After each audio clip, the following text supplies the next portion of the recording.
Fala galera, bem-vindo a mais uma aula do nosso curso, a demanda para o treinamento de força.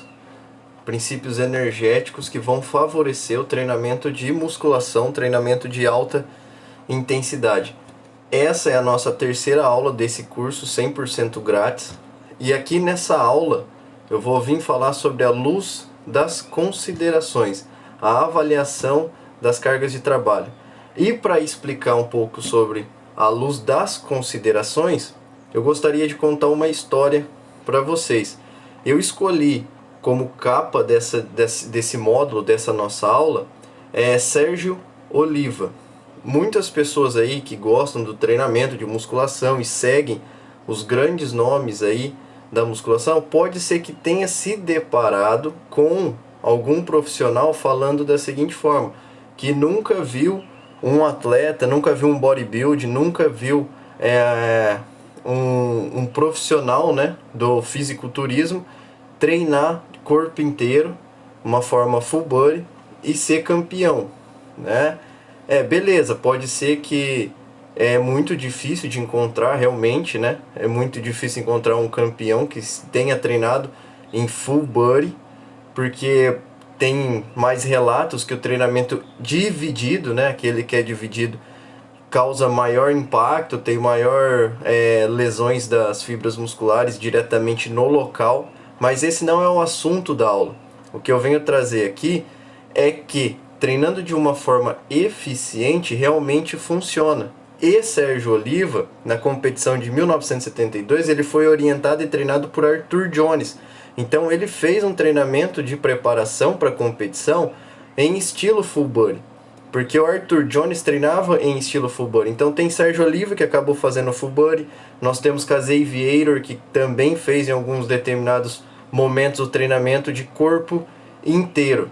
Mas a questão que eu venho trazer aqui sobre a luz das considerações é que Sérgio Oliva treinou para a competição de 1972 de uma forma muito intensa, sob a orientação e supervisão de Arthur Jones. Sérgio Oliva foi o único bodybuilder que foi capaz de derrotar no Olímpia Arnold Schwarzenegger. Arnold foi competir no ano de 1970, foi a primeira competição de Arnold, e quem ganhou foi Sérgio Oliva. Mais tarde, quando em 1972, foi como se fosse o troco de Arnold. Arnold acabou vencendo na final Sérgio Oliva. Porém, no bodybuilding não tem essa de você medir a massa muscular, de saber quem teve mais hipertrofia e tal. Porque a consideração para você ganhar esse campeonato, você tem que estar harmonioso, tem que estar bem definido. Não importa se você tem mais ou menos massa muscular do que o seu concorrente. E sim, são levados em considerações outros aspectos, principalmente a simetria. Porém, nesse ano, Arnold Schwarzenegger ficou um pouco com o pé atrás, achou que poderia até perder, porque Sérgio Oliva, o seu maior concorrente, estava treinando sob a supervisão de Arthur Jones. E aí foi onde Sérgio Oliva se elevou muito o seu potencial genético.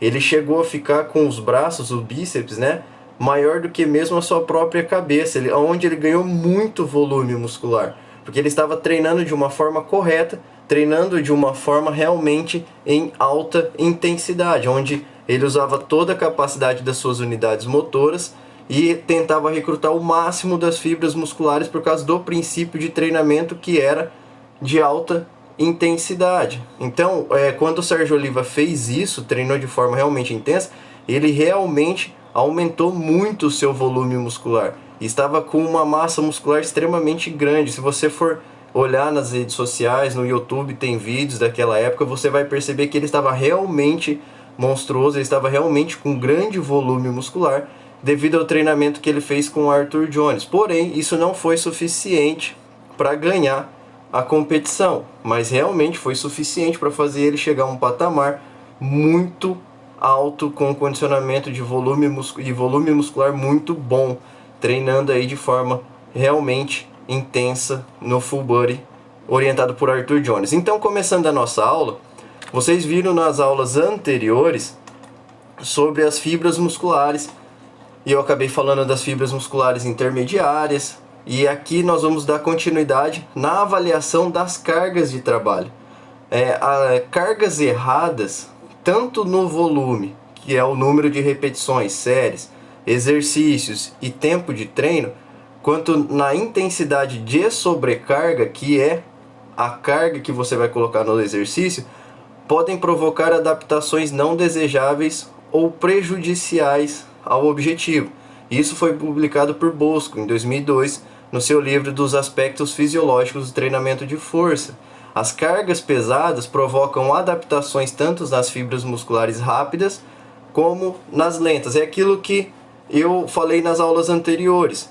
Se você treinar de forma leve, ativar as fibras musculares lentas, não ativar as fibras musculares responsáveis pela hipertrofia, que são as glicolíticas, que usam glicogênio muscular para sua fonte de energia, você não vai gerar o máximo que você conseguiria em hipertrofia muscular, não vai ganhar tanta força e hipertrofia.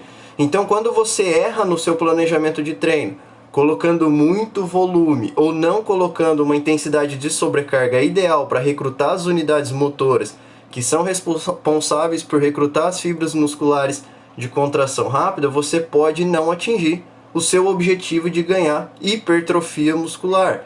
Então, quando você tem aquelas pessoas que fazem um treino muito longo, muito volumoso, eles vão deixar de treinar de forma intensa, porque o glicogênio muscular vai se acabar e vai diminuir. Aí ele vai ter um treino mais leve, recrutando mais as fibras musculares lentas, e assim ele pode pender as fibras musculares intermediárias para as fibras musculares lentas. E aí ele vai deixar o treino dele muito mais leve, e isso pode mudar, fazer com que ele tenha alterações que ele não vai querer, que ele não é o principal objetivo dele, que seria ganhar hipertrofia. Então esses treinos leves, de formas não tão intensas, podem não gerar tanta hipertrofia, como se o treinamento fosse muito mais intenso, com a intenção de recrutar o máximo das fibras musculares que são responsáveis por gerar hipertrofia. Então tem que tomar cuidado na quantidade do volume de treinamento e na intensidade. A gente sempre tem que prestar atenção nesses dois princípios, volume e intensidade. Quanto mais volume tiver o treinamento, menos intenso ele pode ser. E quanto mais intenso você fizer o seu treinamento, menos volume ele vai ter. Então tem que se observar essas questões. Cargas pesadas representam estímulos intensos para o desenvolvimento e o alargamento de ambos tipos de fibras musculares. Se você fizer um treino leve, um treino médio, onde você vai ter alto volume, você vai recrutar aquelas fibras musculares apenas, fibras lentas ou A2A no máximo, que elas são tanto oxidativas como glicolíticas, mas não é capaz de estimular a fibra 2B, porque ela precisaria de uma intensidade muito mais alta, usando 100% de glicogênio muscular. Mas quando você estimula no seu treino as fibras musculares 2B, que são as mais fortes, quando você estimula as unidades motoras e as fibras musculares mais fortes que tem no corpo humano, você também estimula as outras fibras musculares mais fracas do que ela. E isso você leva muito mais intensidade no seu treino, você tem o maior recrutamento de fibras musculares e unidades motoras, e aí você dá maior lesão e maior estímulo para hipertrofiar todos os tipos de fibras musculares. Então treinos de alto volume que não estimulam tanto a 2B, vai estimular somente aquelas fibras musculares, ou a fibra lenta ou a fibra 2A. Por isso que o treino tem que ser efetivo e eficiente para estimular o nível mais alto do seu potencial máximo, para estimular e lesionar todas as fibras musculares. Outro detalhe que tem que se levar em consideração é que a ativação somente das fibras lentas, ela pode se dar por falta de sobrecarga, que é o peso. Então, o treinamento de musculação, treinamento resistido, ele tem que ser progressivamente aumentado em sobrecarga. Não dá para fazer musculação com cargas tão leves e esperar um resultado tão bom. Então, quando você está com falta de sobrecarga, que é o peso, ou do substrato energético correto, que como é um treinamento anaeróbico de alta intensidade, vai usar como principal substrato energético o glicogênio muscular, Então, quando você tem a falta desse sistema energético, dessa energia que é o glicogênio muscular provindo dos carboidratos, você terá dificuldade e pouco fará para você aumentar a força e hipertrofia muscular. Portanto, o treino ele tem que ser de alta intensidade, com sobrecarga, e tem que utilizar o substrato energético de glicogênio muscular, provindo do carboidrato. Então essas duas coisas têm que ser levado muito em consideração na hora que você for fazer o seu treinamento de sobrecarga, seu treinamento de musculação, com a intenção de se gerar força e de se ganhar hipertrofia muscular. Aquelas pessoas que não comem carboidrato porque têm o medo de engordar, o medo de problemas de saúde, é porque elas não entendem sobre a fisiologia desses alimentos, né, desses substratos, e não entendem sobre a fisiologia do treinamento, porque é necessário esse recurso, essa energia provinda dos carboidratos para fazer o máximo de intensidade no seu treino. Porque as fibras musculares, como eu falei, que são responsáveis por maior intensidade, que são responsáveis por gerar hipertrofia muscular em maior escala, elas são dependentes de glicogênio muscular. Então só são ativas quando você utiliza esse substrato energético. E a falta delas vai deixar o seu treino menos intenso. E se tiver menos intenso, você só vai recrutar as fibras musculares lentas, ou no máximo a 2A, só que é capaz de você fazer essa 2A, que são transitórias, pender para o lado das fibras lentas, e aí você vai ter mais dificuldade em ganhar hipertrofia muscular. Na próxima aula eu vou estar falando mais e vou entrar numa parte de nutrição e treinamento de força, onde eu vou estar explicando mais sobre os substratos energéticos. Lembrando que não vou falar de quantidades de alimentação, porque isso é papel de um nutricionista.